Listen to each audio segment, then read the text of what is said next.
Este é um podcast da história da neurologia promovido pela Academia Brasileira de Neurologia com o objetivo de registrar a trajetória dos grandes mestres, mentores que construíram a neurologia nacional.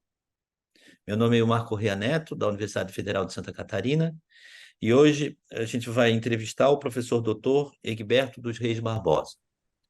O professor Egberto nasceu em Mirassol, no interior de São Paulo, e se formou em medicina na Universidade de São Paulo em 1973. Desde 1976, ele coordena o grupo de estudos de distúrbios do movimento do Hospital das Clínicas da Faculdade de Medicina da Universidade de São Paulo. Participou da formação de gerações de neurologistas brasileiros e da criação da especialidade de transtornos do movimento no Brasil e na América Latina. É membro da Movement Disorder Society desde 1987. A sociedade foi criada em 1986. Para registro, estamos gravando na manhã do dia 16 de novembro de 2023. Bom dia, professor Egberto. Bom dia, Ilmar. Me sinto muito honrado em estar sendo entrevistado e fazer essa gravação. E agradeço aí aos colegas da Academia Brasileira de Neurologia que me oferecem essa oportunidade de trazer aqui algumas memórias da minha trajetória. Nós temos sempre começado com uma pergunta que quando surgiu o seu interesse pela neurologia e por quê? Então, eu estava me lembrando aqui que aqui no Hospital das Clínicas, na Faculdade de Medicina, nós temos algumas ligas, né, para os acadêmicos. E no quarto ano da faculdade, eu fiz a Liga de Epilepsia.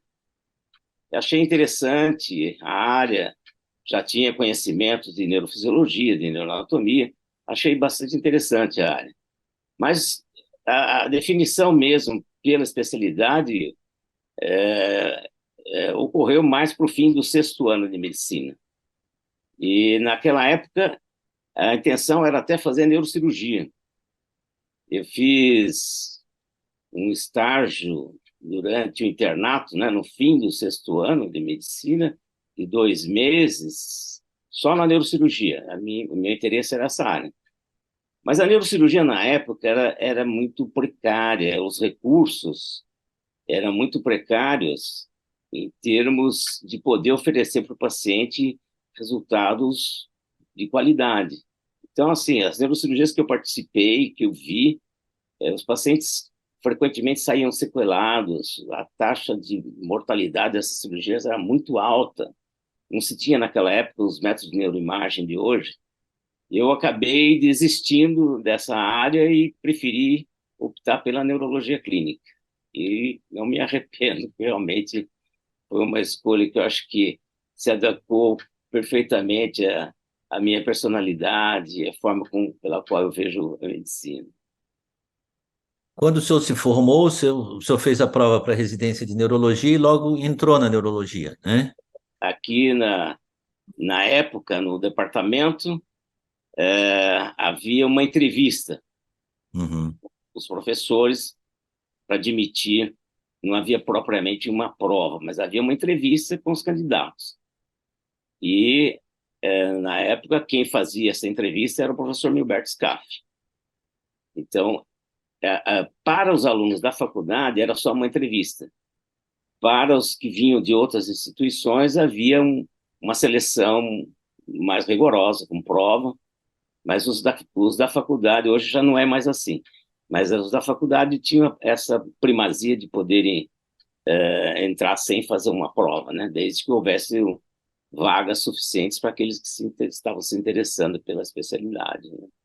E eram muitas vagas, quando o senhor fez residência, quantos residentes de neurologia Eram tinham? 4 vagas. Isso durante muitos anos foi assim. E na época que eu entrei na residência, quem optou pela neurologia dos meus colegas de turma fomos eu e a Lúcia Iracema Mendonça, que era do chamado curso experimental, né? Nós completamos agora 50 anos de formados, né? Hum. E na época que eu entrei na faculdade foi criado o curso experimental. Então era um currículo um pouco diferente para a época, assim, um currículo que se pretendia modernizar o ensino da medicina. Então, eram 100 alunos do curso tradicional, ao qual eu pertencia, e 50 do experimental. E a Lúcia era do curso experimental. Entramos eu e a Lúcia, e de fora houve um concurso e entraram mais dois colegas de fora. O Ronaldo Herrera, lá de Ribeirão Preto, que você conhece, Sim. e o Gilberto Sasdelli, que está em Barretos. Então, eram Uhum. 4 vagas. E foi durante muito tempo, foram 4 vagas só, né? É bem mais para frente é que o número de vagas aumentou. Ainda na graduação, quais eram os professores de neurologia? Então, na graduação, essa pergunta eu sempre faço para os alunos da faculdade, para os alunos da faculdade que se interessam em fazer residência em neurologia. E eles não se lembram de ninguém, e eu realmente não me lembrava de quase ninguém que tivesse Uhum. dado aula para mim na graduação. Me lembrava muito pouco.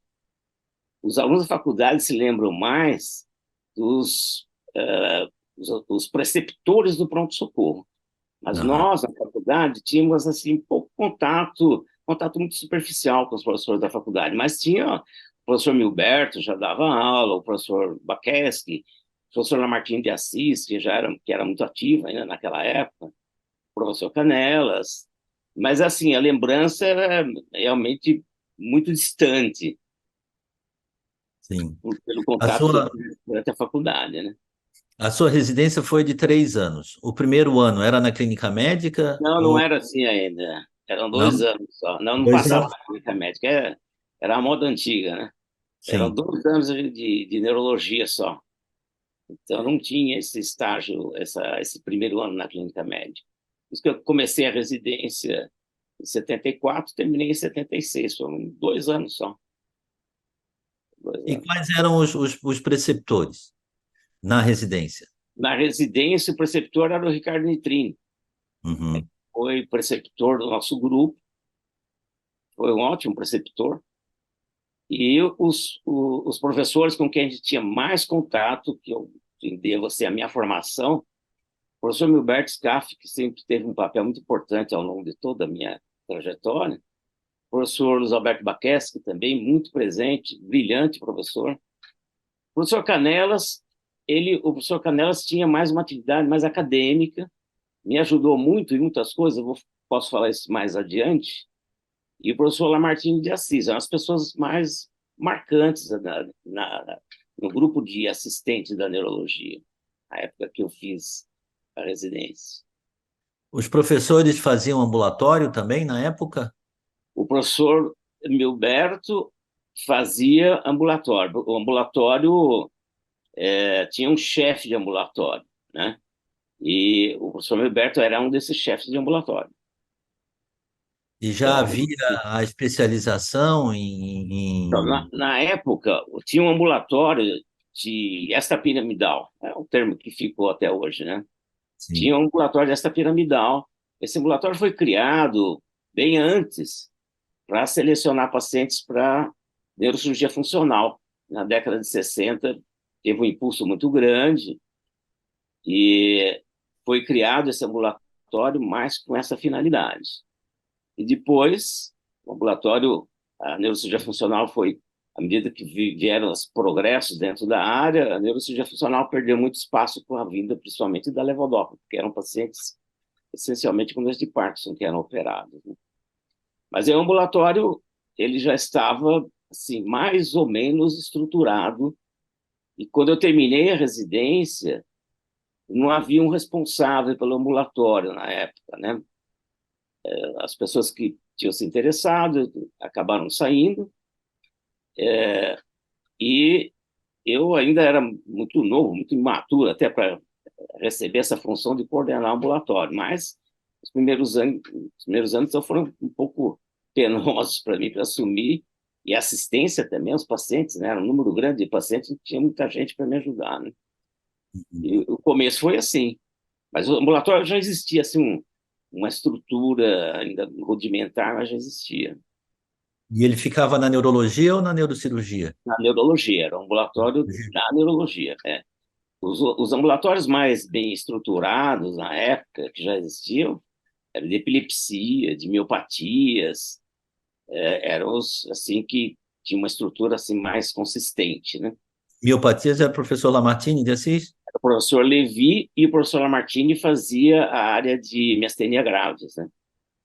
Sim.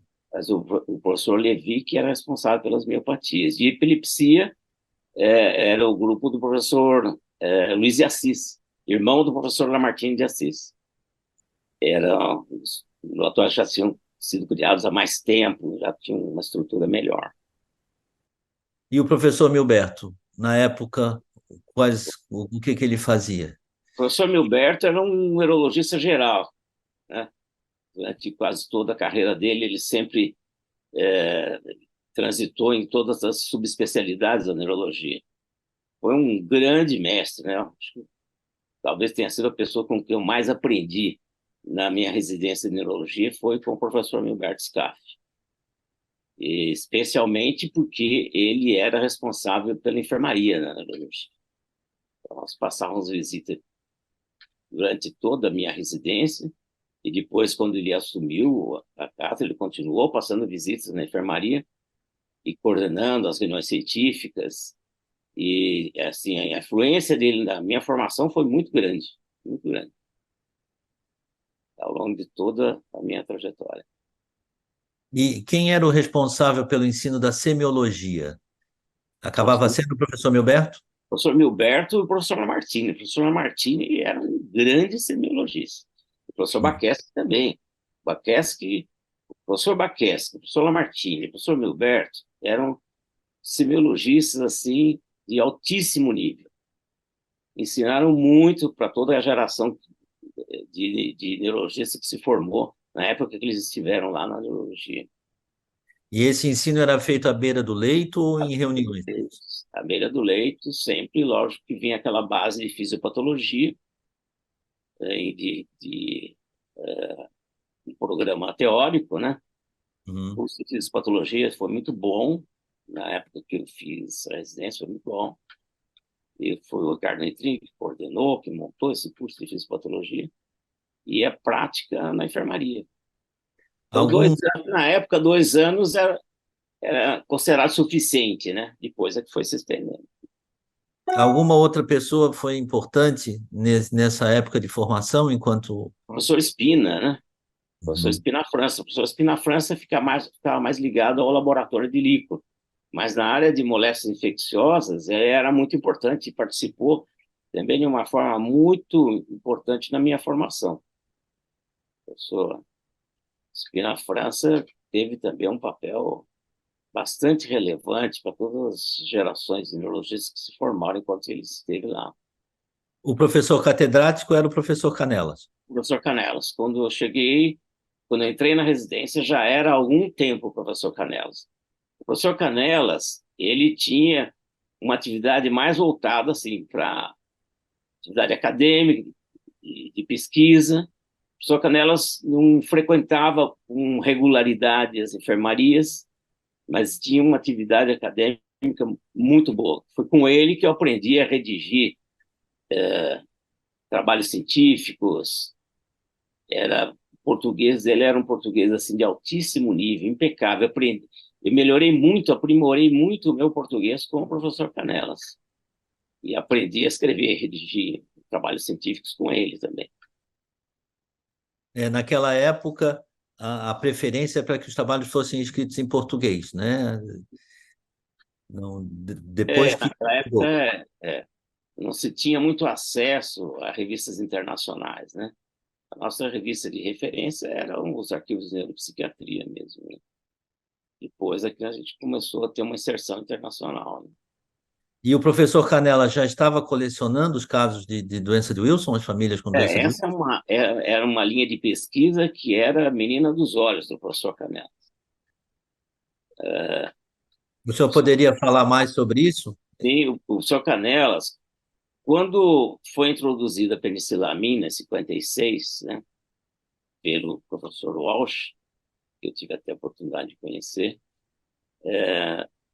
em 56, aí nos anos seguintes, houve um interesse muito grande pela doença, porque se tinha descoberto um tratamento que salvava a vida dos pacientes e muitas vezes restituía esses pacientes a uma condição quase normal.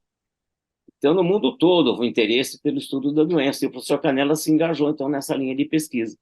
Então, na década de 60, o Hospital das Clínicas disponibilizava, né, a penicilamina, e se tornou um centro de referência, né?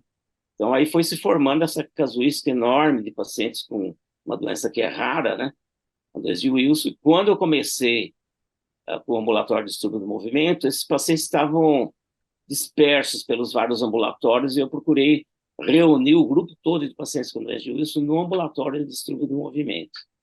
E foi aí, a partir daí também com esse material todo, material precioso, que eu pude desenvolver boa parte da minha produção científica, fiz minha dissertação de mestrado, minha tese de doutorado, ambas sob orientação do professor Canelas, e a minha livro-docência também. Aí já, o professor Canelas já tinha saído e o professor Milberto já era o professor titular. Então, o senhor que Manter essa linha concentrou, de pesquisa, para nós, é importantíssimo. foi o senhor vamos dizer assim, concentrou esses pacientes no ambulatório de distúrbio do movimento. Fui eu que trouxe todos eles para o ambulatório de distúrbio do movimento, porque esses pacientes, quase que na sua totalidade, tinham como manifestação neurológica distúrbios do movimento. Eles estavam dispersos pelos ambulatórios gerais e eu fui concentrando no ambulatório de distúrbio do movimento. No seu mestrado, né, o senhor já tinha 89 casos, né? Atualmente, como é que está esse grupo de pacientes com doença de Wilson? São muitos pacientes? No, no, Ao longo do tempo, esse grupo de pacientes assim com manifestações neurológicas, porque nós temos uma interação muito boa com a gastroenterologia clínica, né? Lá há um hepatologista lá, que é o Eduardo Cansano, que há muito tempo acompanha também os nossos casos.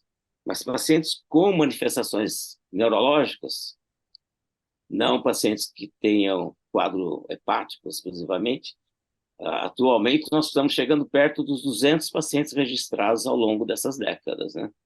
Desde a década de 60. E tinha também, quando eu fiz a dissertação de mestrado, um pequeno grupo de pacientes da década de 50 que seguiram o curso natural da doença, né? Todos eles morreram, mas os prontuários eram muito bem cuidados, né? Eram, assim, um primor, né, os prontuários. Então, eu pude fazer essa tese, que era um trabalho retrospectivo, com base em consultas desses prontuários, que eram muito bem feitos. A documentação era perfeita. E a dispensação do medicamento era feito no hospital. No hospital, o grupo foi aumentando, o grupo de pacientes. E nas últimas décadas, a gente tem tido, em média, uns 30, 40 pacientes em segmento. Mais ou menos isso. Já em 1978, a gente reviu, o senhor já estava, né, publicando sobre alterações cardiológicas, alterações reumatológicas nesses pacientes, né? Foram os primeiros trabalhos que eu publiquei com os pacientes com doença de Wilson. Um caso raro, né, de um paciente que tinha um quadro neurológico. É um caso que a gente continuou acompanhando desde aquela época, esse pacientinho que a gente publicou, que tinha manifestações cardíacas da doença. Isso foi publicado em 78. Quando a gente viu esse paciente, ele tinha uns 10 anos de idade. Ele continua acompanhando ainda conosco. Uhum. Os pacientes com doença de Wilson, a gente acompanha assim durante décadas, né? E você é gratificante, né? Porque você trata o paciente, boa parte das vezes você vê o paciente se recuperar e voltar às atividades que fazia antes da doença se iniciar. É uma área bem interessante, né? E o senhor teve a oportunidade de ver o desenvolvimento do conhecimento sobre a doença de Wilson desde o início, né? Desde o início, Quando o senhor começou, genes e outras coisas mais eram... Depois, com o progresso da medicina, não só no doença de Wilson, mas a repercussão foi muito grande na nossa área, assim como em outros. Progresso primeiro da neuroimagem. Quando eu fiz residência de neurologia, não tinha tomografia de crânio. Então, a neurologia mudou muito, né, desde aquela época. E com o progresso da neuroimagem e, posteriormente, depois da genética, as coisas mudaram muito de figura, né? Isso aí foi um avanço muito grande. E nessa área de estudo de movimentos também, eu acho que assim, é um grande atrativo dessa área da neurologia, você sabe disso, porque você está envolvido também nessa área, foi o progresso em termos de oferecer meios terapêuticos em que você realmente consegue mudar a vida dos pacientes. De Parkinson, advento da levodopa, depois a toxina botulínica para as distonias. Então, assim, o leque de opções terapêuticas foi aumentando cada vez mais. Isso me torna muito atraente, eu acho, assim, essa área de distúrbio do movimento, né? E mais recentemente, a cirurgia de estimulação cerebral profunda, que são também um campo muito interessante, em que no nosso grupo a gente encaminha os pacientes, mas há um controle sobre a evolução dos pacientes desde o pré-operatório ao longo do tempo todo, que é o Rubens Curi que tem feito isso, né? É uma área muito interessante também dentro do submovimento. No que diz respeito ao tratamento da doença de Parkinson, o senhor participou de alguns trials internacionais envolvendo o tratamento, né? Se eu não me engano, levodopa de liberação lenta e pramipexol. Isso, foi. Foram poucos, mas nós participamos, sim. A levodopa liberação lenta, né, que era o Prolopa HDS, na época a gente participou de alguns trials. A dificuldade de participar desses trials internacionais é que a estrutura, ainda hoje, é uma estrutura que não oferece, assim, condições boas para você desenvolver, participar desse tipo de pesquisa, né? As exigências são muito altas. Há alguns setores dentro do Hospital das Clínicas que estão mais adiante um pouco, já estruturaram um setor de pesquisa clínica, e aí sim você se coloca em condições de participar com mais frequência desses ensaios internacionais. É uma área a ser ainda melhor estruturada, acho que dentro do nosso departamento. Também na toxina botulínica, o senhor participou de alguns estudos. Nós publicamos vários estudos sobre toxina botulínica, estudos internacionais nós participamos de nenhum, mas publicamos vários, porque a toxina botulínica chegou ao Brasil em 92. E em 93 eu pedi ao Hospital das Clínicas para comprar, né, a toxina botulínica. Então são 30 anos trabalhando com toxina botulínica dentro do Hospital das Clínicas e, lógico, na atividade privada também. Foi realmente uma virada de página, né, para os pacientes, especialmente dentro da nossa área, os pacientes com as diversas formas de distonia, né, principalmente as distonias focais e espasmo hemifacial. E esse grupo de pacientes que a gente acompanha desde 93, alguns ainda estão lá em acompanhamento conosco. Foi realmente uma área que se desenvolveu muito, e dessa área também eu sempre tive uma colaboração muito interessante do João Carlos Papaterra Limonge, né? Que é parceiro nosso desde o começo do ambulatório. E nesse início de ambulatório também o professor Manuel Jacob C. Teixeira também participava, ia lá fazer ambulatório e depois operava os nossos pacientes. Eu era o único assistente no início, bem no início. Depois veio o Luiz Roberto Comerlati, que ficou durante um tempo conosco, fez até uma dissertação de mestrado sobre levodopa, né? Na época eu estava começando. E depois veio o João Carlos Sapaterra Limonge e o professor Manuel Jacobs, ele participava do ambulatório, atendia os pacientes lá junto conosco.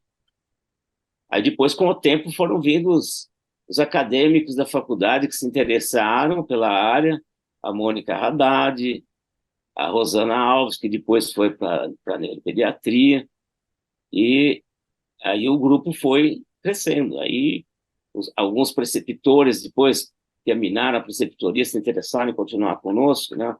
A Mônica Haddad, o Paulo Carrilho, que está lá em Cascavel também, participou durante um bom tempo das atividades ambulatórias. E assim o grupo foi crescendo, né? Foi ficando mais fácil oferecer uma atividade assistencial para os pacientes com uma estrutura melhor, né, ambulatório. Voltando para a doença de Wilson, tanto o seu mestrado quanto o seu doutorado, né, foi um acompanhamento desses casos, a descrição desses casos. Mas a sua livre docência também foi sobre doença de Wilson, né? Isso, é, Como é que foi a ideia do zinco?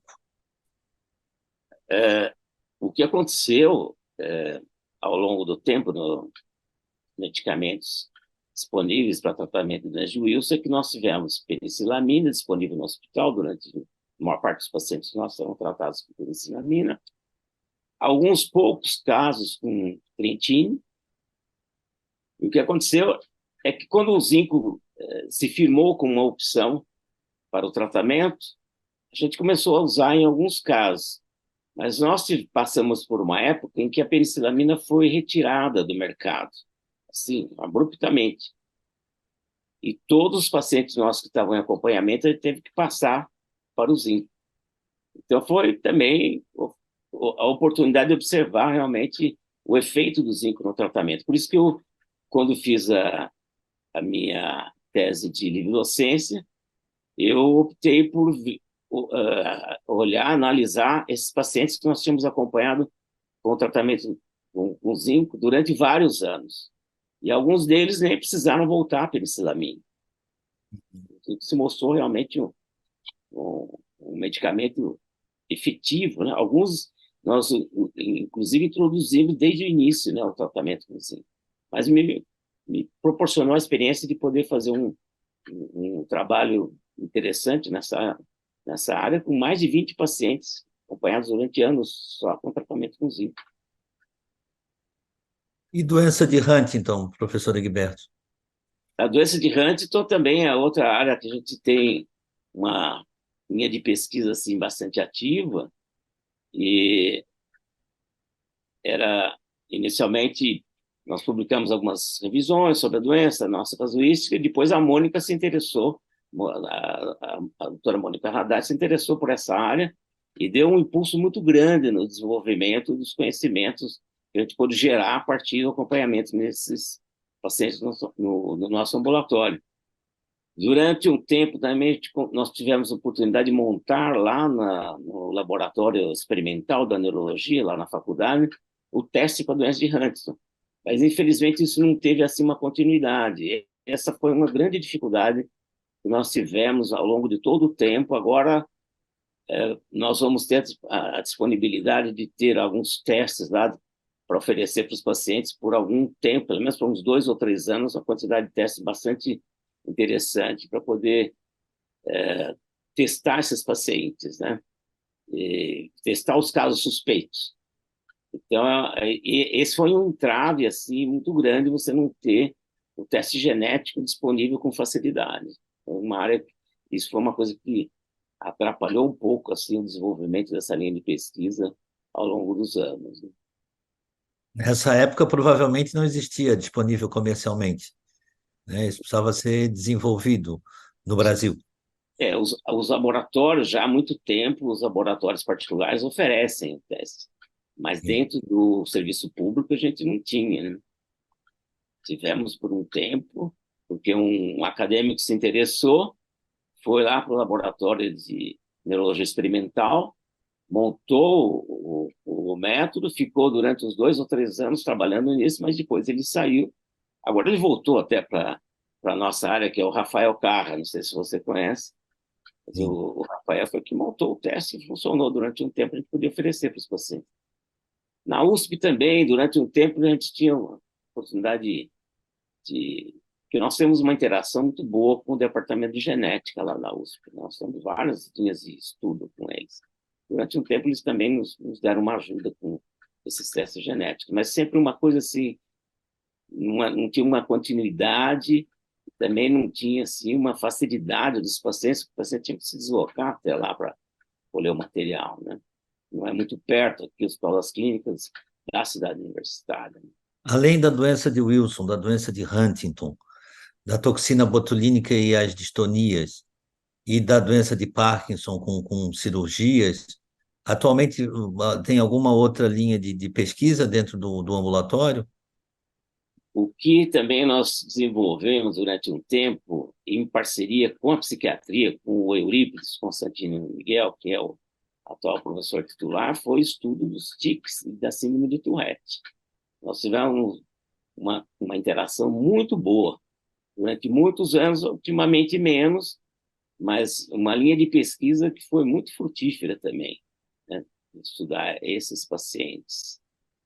E dentro do ambulatório e em outras áreas, temos um grupo grande de pacientes com diversos tipos de tremor e temos essa, como eu disse, essa interação com a neurocirurgia funcional. Sempre foi uma interação excelente, né? A época, a maior parte do tempo em contato com o Manuel, o professor Raul Marino também, quando assumiu como titular da neurocirurgia, ele se interessava muito por essa área. E nós temos lá dentro do hospital, funcionando na psiquiatria, uma estrutura para oferecer para os pacientes que precisam de neurocirurgia funcional, uma estrutura espetacular. Já foi montada desde a década de 50. Então, essa foi uma interação assim, muito produtiva para nós. A outra com a radiologia, né? Primeiro com tomografia de crânio, na época do Ornélio, e depois a ressonância magnética, que também surgiu a oportunidade de fazer vários estudos que resultaram em teses na ressonância magnética, depois ressonância magnética funcional, e agora nosso interesse agora tem sido em explorar as possibilidades da ressonância magnética com um campo magnético maior, de 7 Tesla, que está montado aqui na faculdade, mas ainda não está funcionando muito bem. Mas são projetos para o futuro, para você ter quase que uma visão microscópica, né, dessas estruturas que estão envolvidas nesses transtornos do movimento, né? E a ideia é fazer isso em Parkinson, Wilson, Huntington, Em todas as áreas, né? todas as áreas. Em todas as áreas. Do ponto de vista de colaboração internacional, o senhor ficou um tempo no Mount Sinai? Eu fiquei pouco tempo, foram algumas semanas só. Mas, assim, o que acho que teve uma influência muito boa no desenvolvimento da estrutura do nosso grupo foi esse contato internacional. O professor Andrew Liss sempre deu um apoio muito grande para nós dentro da Movement Disorder Society. Na área de toxina botulínica, o professor Dirk Dressler, que é bem conhecido nessa área, também sempre esteve presente aqui em eventos, sempre teve uma interação muito boa com o nosso grupo. Publicamos alguns estudos junto com o Dirk Dressler. Na área de genética, nós conseguimos uma interação excelente com o Vincenzo Bonifati. Quando começou a genética na doença de Parkinson, o Vincenzo Bonifati, nós trouxemos ele aqui para participar de um evento e iniciamos uma parceria que já tem mais de 20 anos. Então, para nós foi muito interessante. Agora nós estamos começando a poder fazer esses estudos genéticos aqui, dentro da nossa instituição mesmo. Mas durante muitos anos nós mandávamos material para o laboratório do Vincenzo Bonifati, que é lá em Rotterdam. Nos ajudou muito também a desenvolver pesquisa nessa área de genética do doença de Parkinson. Na época do Mount Sinai, Melvin Yar estava lá. Quem era? Melvin Yar me recebeu muito bem lá.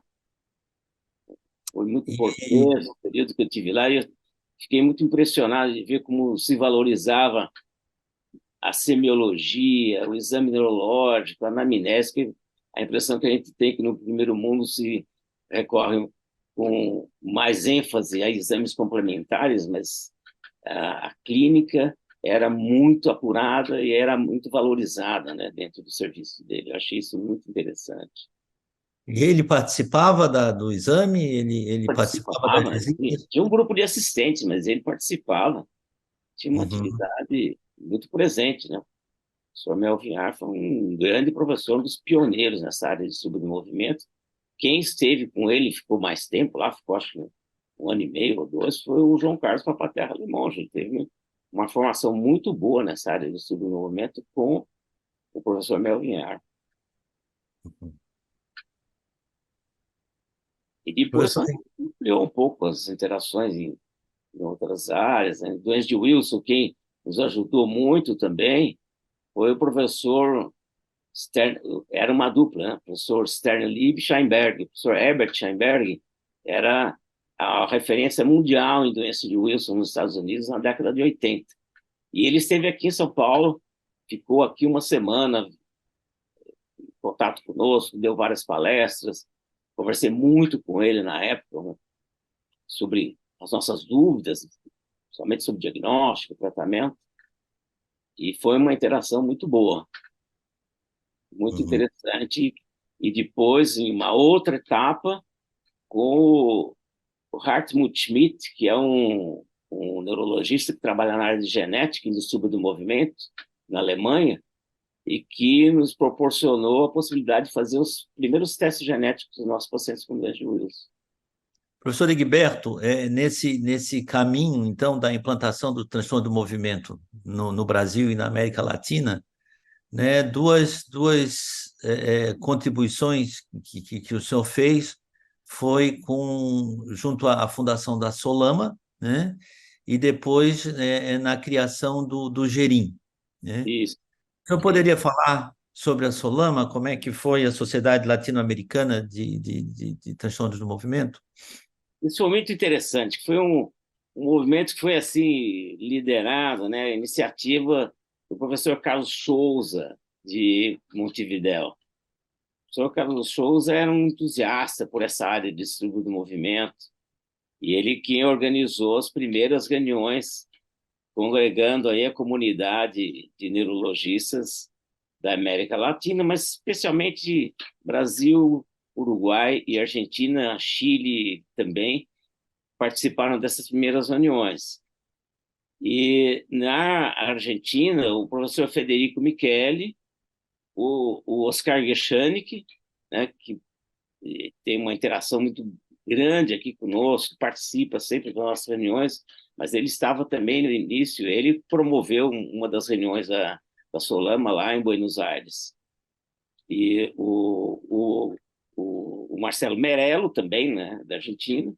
Mas essa foi uma forma muito interessante a gente progredir, avançar um pouco na, nos conhecimentos, né, na troca de informações sobre esses grupos de estudo do movimento que eram ainda estavam nos primórdios aqui na América Latina. Foi muito boa essa interação, acho que foi bem interessante. E a ideia sobreviveu com a criação da Seção Pan-Americana de Distúrbio do Movimento e que absorveu a Solama. Mas foi muito bom. Eu acho que foi uma iniciativa bem interessante que partiu do professor Carlos Souza, que já não está mais entre nós, né? Mas os outros continuam aí em atividade. O pessoal de Huntington, da Venezuela, também participou? Não, nós na época não tivemos assim contato. Eu acho que a sociedade promoveu algum evento lá na Venezuela, lá na região do Lago Maracaibo, né, onde tem uma concentração de pacientes com doença de Huntington, mas nós não tivemos assim uma interação mais forte com os colegas lá, né, interessados em doença de Huntington. Mas eu acho que a Solama chegou a fazer uns 6 ou 8 encontros latino-americanos de movimentos anomais. Foi assim, bem produtivo. A ideia de criar o grupo resultou assim uma troca de informações boas, experiências, de estrutura dos serviços aqui dentro das nossas limitações da América Latina, né? Em 1989, né, o senhor, o professor Luiz Augusto, o É professor 99. 99, desculpe, 99 foi o primeiro. em E Ouro eu um Preto. pouco antes.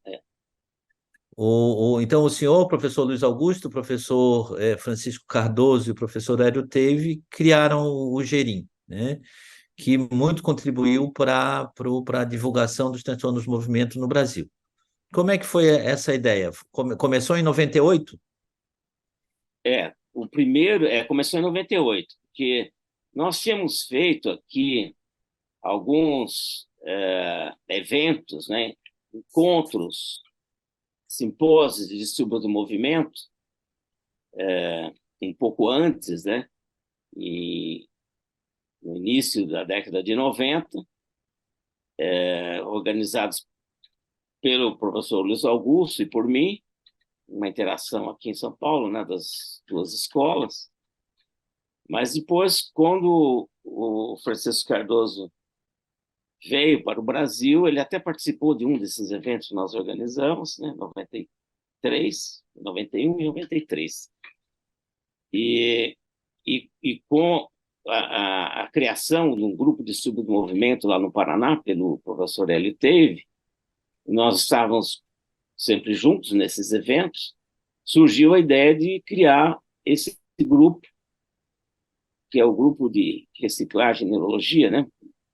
E com a ideia de promover esses eventos com participação de convidados internacionais, e que oferecesse assim um nível de informação de excelência, um nível de informação baseado em aulas dadas por figuras eminentes da área de submovimento. E eu acho que foi um sucesso, porque nós estamos aqui, fizemos o 13º, né? O primeiro foi em 99, em Ouro Preto. A ideia era de fazer sempre em locais assim, que houvesse alguma atração turística, né? Locais agradáveis, né? E os eventos foram se repetindo em várias capitais, em vários locais no Brasil todo. E chegamos agora ao último, o 13º lá em Maceió. Mas fizemos várias vezes, 2 vezes em Florianópolis, na Bahia, então em locais sempre assim, onde as pessoas pudessem desfrutar de um passeio agradável e, ao mesmo tempo, as informações científicas. É um público Teve assim, um mais em, iniciativo. teve um em Punta del Este também, não? Foi só um que foi feito fora do Brasil, em Punta del Este, que foi organizado pelo professor Hélio Teve. Foi bem interessante, mas quase todos eles foram aqui dentro do Brasil, né? Mas, assim, eu acho que o ponto alto aí, realmente, do GRI foi a possibilidade de trazer em cada um desses eventos, geralmente, uns 4 convidados internacionais que davam a maior parte das aulas, e até hoje é assim. E isso oferecia não só a oportunidade de trazer uma informação atualizada, mas também da comunidade aqui de neurologistas interessados em estudo do movimento, e desenvolverem uma parceria com esses convidados internacionais, conhecerem o serviço deles e fazerem estágios fora e desenvolverem projetos de pesquisa.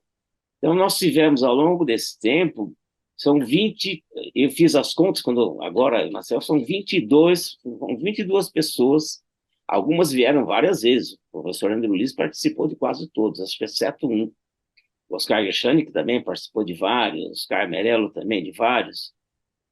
Então, houve a possibilidade de trazer quase todos os grandes nomes nessa área da neurologia ao longo desses 13 eventos que nós fizemos de 99 até agora, o último nesse ano. Eu acho que foi muito bom, porque ofereceu aos brasileiros a oportunidade, então, de ter um evento de alto nível e a possibilidade de ter contato com a comunidade científica internacional, especialmente todos eles ligados à Movement Disorder Society.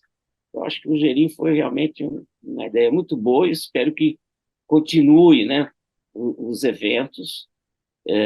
A Academia Brasileira de Neurologia promove também um evento, um encontro de estudo do movimento, mas que tem características um pouco diferentes, né? Então não há, assim, uma coisa não exclui a outra. Eu acho que são eventos em que se busca informações e uma participação de uma forma um formato um pouco diferente. Mas eu acho que realmente o GRI deu um impulso muito grande, especialmente com a participação do Francisco Cardoso, que tem uma projeção internacional muito grande, foi presidente aí Movement Disorder Society, e graças a alguns contatos meus, o Luiz Augusto, ele teve, a cada evento a gente procura, com os nossos contatos e com os contatos do professor Cardoso, trazer as pessoas para participarem desse evento, né? Eu acho que o Gerim realmente, possivelmente, despertou o interesse de muitas pessoas em fazer estudo do movimento a partir desses eventos, né? Já no início, em Ouro Preto, em 99, eu me lembro, foram o professor Jankovic, professor Liz, professor Gershanik, e tinha algum outro convidado? William Kohler, né, que já é falecido, mas o William Kohler estava lá também, nesse primeiro encontro em E Ouro Preto. esse formato imersivo, né, é muito interessante, né? São poucos dias com uma programação carregada, né? Pegada, intensa, né? Eu acho que é muito bom. Eu acho que, assim, proporciona realmente um nível de atualização muito interessante, muito bom. Lá em Natal, esteve conosco o professor Fan, né? O professor Stanley Fan, esteve em 2016, em Natal, né? Entre outros tantos nomes, né, que estiveram, são mais de 20, como eu te falei. Uhum. 20 nomes diferentes e alguns participando mais de uma vez, né, do evento. E daí os transtornos do movimento foram se desenvolvendo, né? Na Universidade de São Paulo, o professor Papaterra Limonge começou junto com o Junto senhor. comigo. Um pouquinho depois, ele é um pouco mais novo, né? Ele começou no nosso grupo uns 3 ou 4 anos depois que eu já estava coordenando o grupo. Ele saiu, ele terminou a residência, foi fazer o estágio lá com o professor Melviar, depois ele voltou e se incorporou ao grupo. Está conosco até hoje lá. E quem são os colaboradores atuais? Tem a professora Mônica, tem o professor Rubem, Vieram professor as Rubem Cury. gerações, né? Depois veio a Mônica, depois a Márcia Rubia Gonçalves, também se incorporou ao nosso grupo e continua conosco até lá. O Paulo Carrilho ficou um tempo, depois foi para o Paraná. E, mais recentemente, o Flávio Sequef, né, que é ligado ao Hospital do Servidor, também participou bastante no nosso grupo. A Susan Shen também teve uma participação muito boa durante anos no nosso grupo, especialmente na área de genética em doença de Parkinson. Ela que fez assim um contato muito bom com o professor Bonifati, ela que intermediava essa linha esse projeto de pesquisa, ela que intermediava, se via os pacientes e selecionava os casos e mandava o material lá para o professor Bonifati. Então, a Susan deu uma enorme contribuição para o nosso grupo no período que esteve aqui conosco. Agora, depois, ela foi mais para a área da reabilitação, mas participou durante bastante tempo. E, mais recentemente, o Rubens Cury, né, que desenvolveu essa área de neuromodulação, né, que é uma área de fronteira, né, uma área de ponta, né, dentro da nossa área de estudo do movimento, tanto em, em procedimentos invasivos, como o DBS, como estimulação magnética transcraniana, né? Então, é uma área que está em franca evolução e também contribui muito, né, para trazer uma opção terapêutica para os nossos pacientes, né? Então, O senhor falou, agora, dos que passaram por aqui, que fizeram estágio, primeiro, é interessante você poder oferecer, né, um doutorado, né, porque na nossa área, eu sou credenciado como orientador, então veio o Roberto Prado, fez doutorado aqui conosco na área de submovimento e depois voltou lá para Aracaju e montou um serviço lá. A Maria do Desterro, Leiros da Costa, que está lá em João Pessoa, também fez doutorado aqui conosco, tem um serviço de submovimento. Mariana Spitz, está no Rio de Janeiro, e tantos outros. A Fernanda Maia, que está em Fortaleza, a Aline, que A Aline é uma ex-doutoranda nossa que está lá em Campo Grande, né? Então, esse pessoal todo já conseguiu oferecer para eles uma formação na área e eles têm uma atividade de pesquisa na medida do possível, mas principalmente didática, né? Dentro das instituições em que estão ligadas, né? Professor Egberto, e o parkinsonismo atípico? É.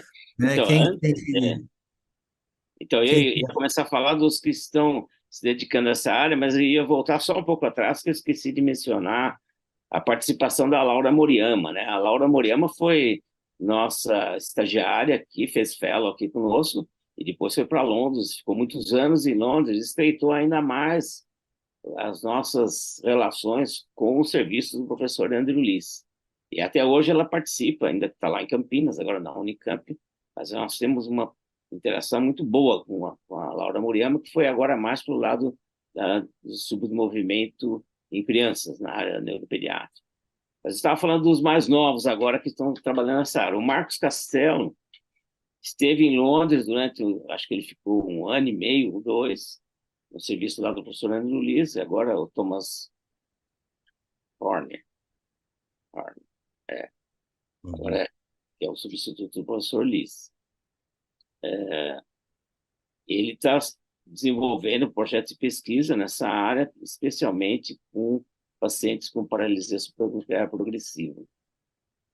E a Jaci Parmeira foi nossa residente aqui também, e que se interessou por essa área, fez também um estágio na área de transtornos cognitivos, agora está definitivamente no nosso grupo, e que desenvolveu uma tese sobre neuroimagem em degeneração cortico-basal. Foi um trabalho bem interessante. Então, são, sim, mais novos, né? São pessoas mais novas que já são, mas são contratados, os dois são contratados pelo hospital e estão participando ativamente das atividades do grupo. Mais recentemente ainda, o Tiago, né, Guimarães, que estava na genética, mas está também no nosso grupo. O Pedro Melo, que teve em Londres, Pedro Melo teve em Londres com o professor Liz, agora está aqui em São Paulo, também participa das atividades do nosso grupo. Então, tem o número de assistentes que compõem o grupo atualmente é grande. Isso nos facilita muito para desenvolver projetos de pesquisa e também para dar uma assistência didática boa para os nossos residentes, né? E no início era só o senhor. No início era só eu atendia pessoalmente 10, 12 pacientes lá no ambulatório de distúrbio do movimento, atendia sozinho durante um bom tempo. O senhor falou da reabilitação, né?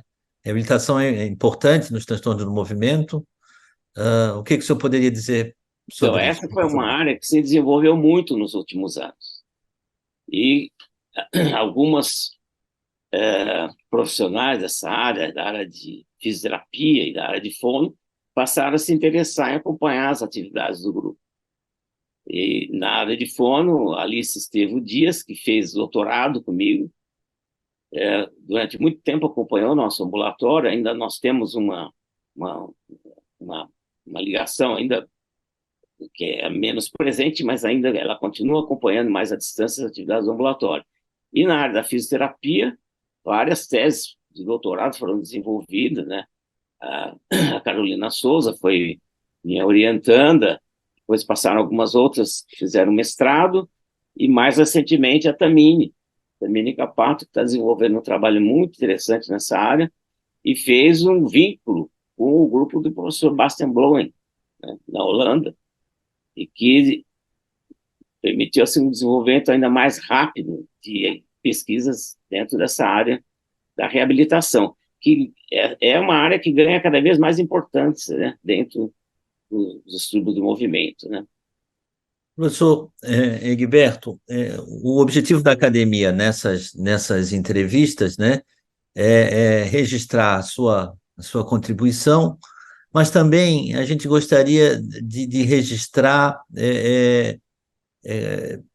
outros neurologistas, né, que contribuíram bastante. O senhor está na Universidade de São Paulo, passou sobre o professor Canelas como catedrático, depois professor de Pina França, professor Milberto Scaff e, mais recentemente, o professor Nitrini. Ah, qual a colaboração de cada um deles para o serviço? Assim, se o senhor pudesse nos falar. Professor Canelas, né, qual era a orientação dele para o serviço? O professor Canelas, ele era um dos raros professores titulares que fazia tempo integral na universidade, né, na faculdade. Então, isso permitia a ele desenvolver essas atividades na área acadêmica e a estruturar, cuidar da organização do departamento com mais tempo, né, com mais dedicação. Foi muito importante para a formação de toda a geração que passou pelo departamento durante a gestão dele.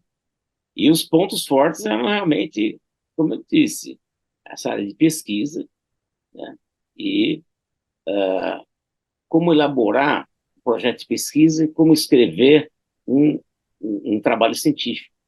O Sr. Canelas, ele nunca teve consultório particular e sempre teve suas atividades ligadas à universidade, sempre dentro da Faculdade de Medicina, foi vice-diretor da faculdade por várias vezes e teve uma contribuição enorme na formação de todos que passaram por ali, pelo departamento, durante a gestão dele. O professor Canella, junto com o professor Tolosa, deixaram um livro de semiologia, né, publicado Sim, no final da década de 60, início da década de 70, que foi muito importante para a formação de todos no Brasil, né? O que que o senhor poderia falar sobre isso? bom, esse livro é uma bíblia nossa aqui, né? Porque a semiologia não muda, né? Então, foi uma contribuição muito grande, muito boa por parte deles e é uma referência ainda, né? Para os nossos residentes, né? É um livro bem interessante e foi criado por eles. Além da parte médica, né? O senhor conviveu com o professor Canelas, ele tinha algum interesse fora da medicina, alguma coisa diferente, ou era ensino, pesquisa e neurologia apenas? O professor Canelas era um grande apreciador de vinhos, né? Hum, Conhecia como ninguém um bom vinho. Eu estive várias vezes na casa dele, aí em Cotia, em reuniões sociais, pessoa muito agradável, conheci bem a família dele toda, né? O filho é psiquiatra, né? O filho do professor Canelas. E foi uma convivência, assim, muito boa, como uma amizade, né? E o professor Canelas é muito culto, né? O professor Canelas é uma cultura geral, assim, maravilhosa. Pessoa com que você conversava durante horas e você tinha o que ouvir, uhum. os conhecimentos dele gerais, né? Cultura geral. Excelente pessoa. Depois do professor Canelas, foi o professor de Espina França. O professor Spinafrança e o professor Canela são contemporâneos, né? O professor Spinafrança, ele criou o laboratório de investigações neurológicas, né? O LIM, lá na faculdade, né? A faculdade, o prédio da faculdade foi esvaziado em relação aos departamentos que foram para a cidade universitária. As áreas ficaram meio ociosas, né? O prédio quase foi derrubado quando se construiu o metrô ali, né? A linha verde. A estação era para ser onde é o prédio da faculdade. Aí houve um movimento muito forte dos professores, dos ex-alunos, o prédio foi preservado, e essas áreas ociosas foram ocupadas por laboratórios de investigação, laboratórios de pesquisa, de todas as áreas da medicina. Então, quase todos os departamentos e as divisões do Hospital das Clínicas têm o seu laboratório lá. E quem criou o laboratório da neurologia foi o professor Espina França, o LIM, né? Laboratório de investigação, de investigações em neurologia. Ele criou, né, com linhas de pesquisa mais voltada para a pesquisa básica, coisa que não tinha, nós só tínhamos só o ramo da pesquisa clínica. Então, ele foi um pioneiro, ele deu uma enorme contribuição nessa área, muito, assim, uma ênfase maior na área que ele conhecia mais, que era a área de doenças infecciosas do sistema nervoso, um líquor, mas o laboratório expandiu as atividades para várias outras áreas e continua lá. Depois, mais adiante, foi criado um segundo laboratório, que continua também em atividade lá. Depois, o professor Espina, o professor Antônio Livramento assumiu o laboratório de investigações neurológicas e houve uma continuidade. Atualmente, a Sueli Marie, que coordena as atividades desse ambulatório. Aí depois foi criado um segundo laboratório de investigações de neurologia, que está a cargo hoje do professor Gerson Schad, que é um pesquisador também nessa área básica. Então, o departamento conseguiu essa inserção em pesquisa básica através da criação desses laboratórios. O professor Espina sempre muito presente nessa área de pesquisa básica mesmo. Professor Espina, né, cuidava também dos arquivos de neuropsiquiatria e o que mais? Não, o professor Espina, ele Da era... academia?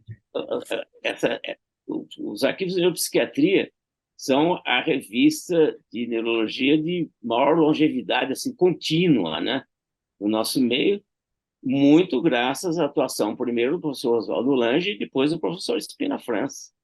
Dedicou a vida inteira dele a cuidar dos arquivos de neuropsiquiatria, além dessas atividades de pesquisa básica dentro das provas clínicas. O senhor chegou a conhecer o professor Lange? O professor Lange conheci, mas ele já estava afastado. Ele não estava mais em atividades lá na neurologia. Depois foi o professor Milberto. O professor Milberto. O professor Milberto, como eu disse anteriormente, participou da minha formação desde a época que me entrevistou para fazer a residência em neurologia. Como eu disse também anteriormente, eu acho que foi a pessoa que teve mais influência na minha formação como neurologista. Nas visitas, reuniões científicas, ambulatório, e foi quem me convidou para assumir a coordenação do ambulatório de estudo do movimento, que estava, assim, não havia ninguém que tivesse à frente, né? Na verdade, foi um colega nosso, que o ambulatório, na neurologia clínica, quem se interessou por essa área e durante um tempo coordenou o ambulatório foi o Daniel Riva. Continua, é um médico bastante conhecido aqui em São Paulo, mas ele faz neurologia geral e ele depois foi para a França e quando voltou, não voltou diretamente para essa área, foi trabalhar com o professor Raul Marino, mais na área de epilepsia, lá no Instituto de Psiquiatria. E depois o Eduardo Azevedo era um residente que tinha terminado a residência, assumiu a coordenação do ambulatório por pouco tempo, mas houve uma tragédia, o Eduardo Azevedo faleceu precocemente, e aí ficou um vácuo, né, na coordenação do ambulatório, e o professor Milberto foi quem me convidou.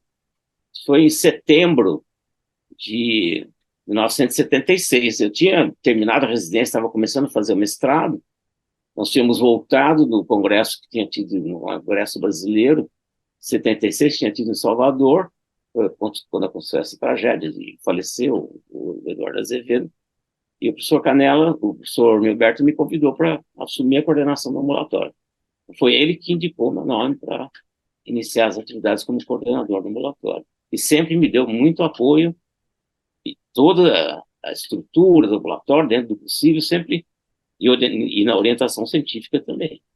Sobre o professor Milberto, além das atividades na universidade e uma clínica muito intensa que ele faz, fora da medicina, o professor Milberto o senhor conhece interesses diferentes dele?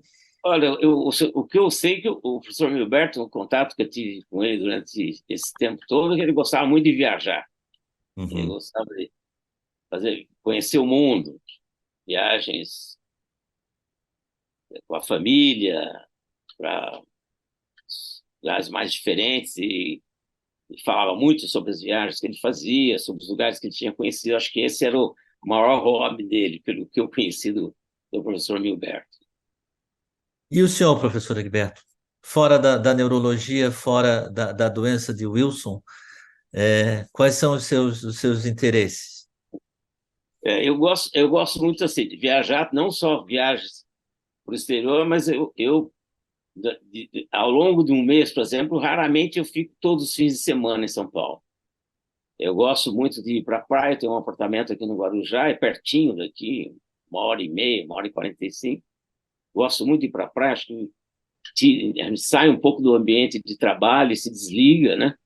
E tenho também a possibilidade de ir para o interior, porque eu nasci em Mirassol, mas eu passei toda a minha infância e adolescência em Brotas, que era uma cidade desconhecida na época. Hoje Brotas é bastante conhecida, um centro de ecoturismo. Eu tenho casa lá ainda, conservo a casa que era dos meus pais.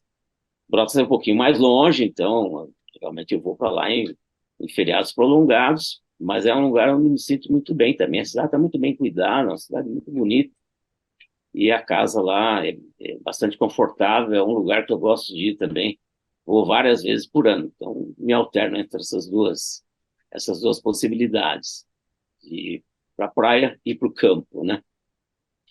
Agora, de hobbies, adoro futebol, vejo futebol, acompanho o meu São Paulo Futebol Clube e vejo quase todos os jogos, às vezes vou no Morumbi. Na minha juventude também eu gostava, adorava jogar futebol de salão. Futebol de salão você tem uma participação constante durante o jogo. Depois, atividades físicas ficaram mais restritas a caminhadas. Gosto muito de ler, fora livros técnicos de medicina. Eu leio pelo menos uma meia dúzia de livros por ano.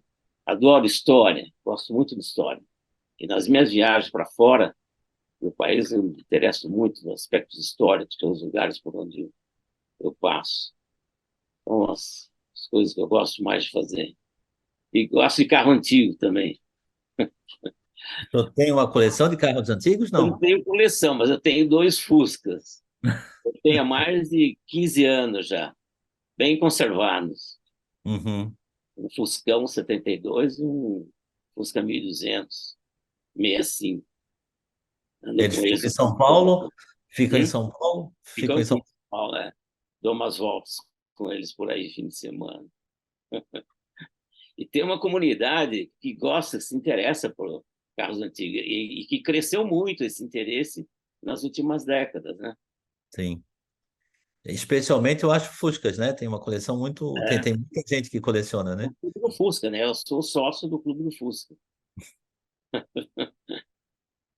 Senhor Egberto, a gente está chegando no fim desse podcast, né? E o senhor falou que durante a graduação o senhor se interessou pela neurocirurgia, pela neurologia, né? Faria tudo de novo? Ah, sem dúvida, né? Sem dúvida, Faria. Acho que a neurologia é uma especialidade que oferece oportunidade de conhecimento científico aprofundado. Você tem uma semiologia diferente, apurada. É um terreno que você dificilmente os médicos de outras áreas conseguem entrar nesse terreno que o neurologista conhece, porque requer uma formação muito específica. Então, acho que é uma excelente especialidade, excelente especialidade. E também, voltando lá na época que eu entrei na residência, o ambiente lá no departamento de neurologia sempre foi muito bom. Ambiente amistoso. Acho que quem passou pela neurologia aqui, eu acho que sentiu essa percepção de que é um ambiente amistoso e que as pessoas assim, convivem de uma forma muito assim, harmoniosa, muito interessante, independente das dificuldades que possam ter em relação à hierarquia. Acho que o ambiente é muito bom. Eu não me arrependo de ter feito. E a neurologia é uma especialidade muito boa, à medida que a população envelhece, né? O campo da neurologia, de estudo e de oferecer tratamento para pacientes com doenças neurodegenerativas aumentou muito, né? Muito. Depois também na área terapêutica, né? Especialmente na área que nós fazemos, né? Os avanços que houveram foram muito grandes. Essa subespecialidade é uma subespecialidade, acho bem interessante, do estudo do movimento. E nós temos lá, e até falar sobre isso, a estrutura que nós temos é uma estrutura muito boa. Nós, ao todo ano, dentro do departamento, se abrem vagas para as várias subespecialidades, e a estrutura que a gente oferece permite assim um ambulatório com um contingente grande de pacientes que vêm ao ambulatório. Então, em um ano, né, o estagiário tem a possibilidade de ver muitos casos, tem uma assistência didática muito boa, tem os ambulatórios de toxina botulínica, também o aprendizado é rápido, né? É muita gente que você vê, e o ambulatório de neuromodulação que o Rubens coordena. Então, é uma estrutura bem interessante, né? Com a interação com a neurocirurgia. Tanto que, nesses últimos anos, sempre houve uma convergência muito grande de interessados em fazerem essa subespecialidade, né? Agora mesmo nós vamos ter uma seleção, agora nesse fim de novembro, os estagiários para o próximo ano, e é sempre bem procurado, porque a estrutura está bem montada, né? Eu acho que realmente dentro da neurologia é uma das boas especialidades. O serviço também oferece um curso online de transtornos do movimento, Isso não? isso é coisa mais recente, né? A Mônica Haddad e o Rubens Cury organizaram esse curso. É um curso muito bom, é um curso que cobre todas as áreas do distúrbio do movimento, e que é oferecido durante vários meses ao longo do ano. Mais recentemente, nos mesmos moldes, nós estamos fazendo um curso de aplicação de toxina botulínica, especialmente em subdesenvolvimento, mas se estendendo um pouco para a área de espacidade e as outras aplicações todas que tem de toxina botulínica. Professor Riberto, muito obrigado, né? Eu agradeço a oportunidade. Foi uma honra poder lhe entrevistar, né? O senhor teria algumas palavras finais, alguma coisa diferente? Eu acho que escolhi assim a especialidade certa e a área certa dentro da neurologia, que se encaixaram perfeitamente com a forma com que eu gosto de exercer a medicina. E sempre gostei também muito de ensinar. Eu continuo até hoje dando algumas aulas na graduação da faculdade. E gosto de pesquisa também. Então, acho que assim, o que eu fiz ao longo da minha vida sempre foi muito prazeroso para mim, nunca foi um esforço. Então, muito obrigado. Com certeza os neurologistas brasileiros agradecem a sua contribuição na divulgação dos transtornos do movimento entre nós. Obrigado, então, pela É. oportunidade de participar da entrevista. Obrigado, então.